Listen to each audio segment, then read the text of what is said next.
कन्हैया जब गाय चराने जाते तो कन्हैया के लिए सभी ग्वाल बाल कुछ ना कुछ प्रसाद लेकर जाते। आज कन्हैया ने कहा कि भैया हमें बड़ी जोर से भूख लगी है, दोपहर का समय हो गया, सभी ग्वाल बाल अपने घर से जो प्रसाद लाए थे उसको अपने मध्य में रखकर बैठ गए। लेकिन कन्हैया ने कहा आज तो हम मधुमंगल के घर का ही भोजन करेंगे। अब मधुमंगल सोचता है प्रभु मैं तो आज कुछ प्रसाद लेकर आया नहीं, कन्हैया ने कह दिया है कि मधुमंगल के द्वारा लाया हुआ प्रसाद ही हम ग्रहण करेंगे, अब मैं कन्हैया को खिलाऊं क्या। सो दौड़ा दौड़ा अपने घर आया और मां से कहने लगा मैया आज पहली बार कन्हैया ने हमसे प्रसाद मांगा है, घर में कुछ हो तो मुझे दे दो। मां के आंखों में आंसू आ गए कि बेटा घर में आज कुछ भी नहीं है, 3 दिन पुरानी खट्टी छाछ है और 3 दिन पुरानी खट्टी छाछ मैं कन्हैया को कैसे खिलाऊं।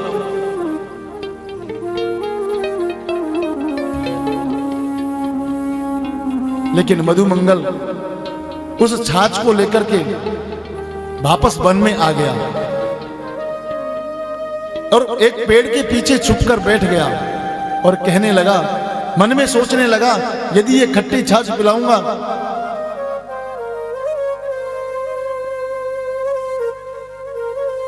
मुझे अच्छा नहीं लगेगा और कन्हैया को भी खट्टी छाछ पीने में तकलीफ होगी। सो पता है क्या किया कि कन्हैया को मना कर दूंगा कि मेरे घर पे कुछ भी नहीं है, पेड़ के पीछे छिप करके उस छाछ को पीने लगा। कन्हैया को जब पता चला दौड़कर आए, इतने में सारी छाछ को मधुमंगल पी चुका था, लेकिन थोड़ी सी 2 बूंद छाछ उसके गाल पर लगी हुई थी। मेरे कन्हैया ने प्रेम से उस 2 बूंद छाछ को उसके गाल से ग्रहण किया। इस दृश्य को देख रहे थे ब्रह्मा जी। ब्रह्मा जी ने सोचा कि नारायण गोकुल में क्या क्या लीलाएं कर रहा है, चलकर देखूं तो सही। वन में आकर जब ये सब कुछ देखा कि ग्वाल वालों का झूठन खा रहे हैं, ये तो कोई नारायण नहीं हो सकता।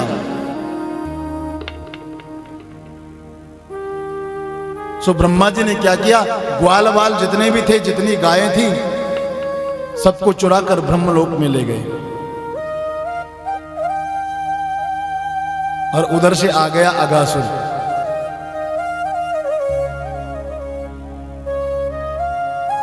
अगासुर का वध किया मेरे कन्हैया ने। 1 वर्ष पर्यंत ब्रह्मा जी ने ग्वाल बाल और बछड़ों को ब्रह्मलोक में रखा और 1 वर्ष तक मेरे कन्हैया ने ये किसी को मालूम नहीं होने दिया कि ग्वाल बाल और बछड़ों गायों का किसी ने अपहरण कर लिया है। जितने ग्वाल थे, जितनी गैया थी, सबका रूप स्वयं ने धारण कर लिया और प्रतिदिन घर जाते और वन में आकर गायों को चराते। ब्रज में किसी को भान तक नहीं हुआ। जब 1 वर्ष पूरा हो गया तो ब्रह्मा जी ने सोचा जाकर देखो तो सही, यदि नारायण होगा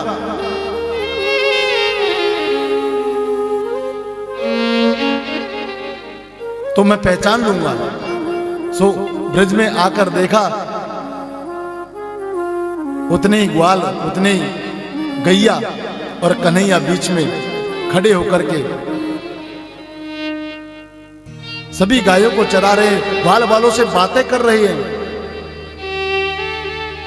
और जैसे ही ब्रह्मा जी ब्रज में आए, मेरे नारायण ने ब्रह्मलोक में पहुंच करके ब्रह्मा जी का रूप धारण करके ब्रह्मा जी की गद्दी पर बैठ गए और जितने ब्रह्मा जी के मंत्री थे ना, सबको कह दिया कि भैया आजकल बहरूपिया बहुत घूम रहे हैं, यदि कोई हमारे नाम से आए ना तो भगा देना। ब्रह्मा जी जब ये दृश्य देखा, साष्टांग प्रणाम किया वहीं से गोविंद को, गोविंद मैं आपकी माया को समझ नहीं सका, मुझे क्षमा करें। और वापस अपने ब्रह्म लोक को आए तो मंत्रियों ने रोक दिया दरवाजे पर। कौन हो, कहां जाते हो? बोले हम ब्रह्मा। बोले तुम ब्रह्मा हो तो अंदर बैठे हैं वो कौन है? हमारे ब्रह्मा जी तो अंदर बैठे हैं। आपका बहुत बड़ा अपराध किया है, मुझे क्षमा करें। गोविंद ने एक बार भी ब्रह्मा जी की तरफ नहीं देखा। 40 श्लोकों में ब्रह्मा जी ने मेरे गोविंद की बड़ी सुंदर स्तुति की, लेकिन पलटकर गोविंद ने जवाब नहीं दिया।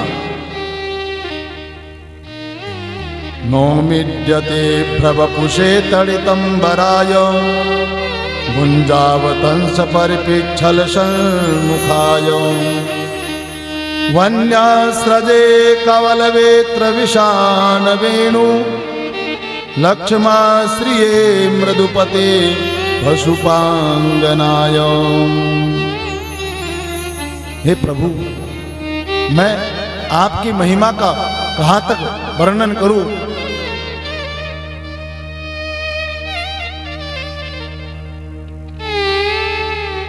हे लक्ष्मीपति, आप तो इस चराचर, हमको भी देखो, मैं तो ब्रह्मा हूं लेकिन मुझे भी बनाने वाले आप हैं। आज मुझसे बहुत बड़ा अपराध हो गया, हो सके तो मुझे क्षमा करें। लेकिन गोविंद ने उत्तर नहीं दिया।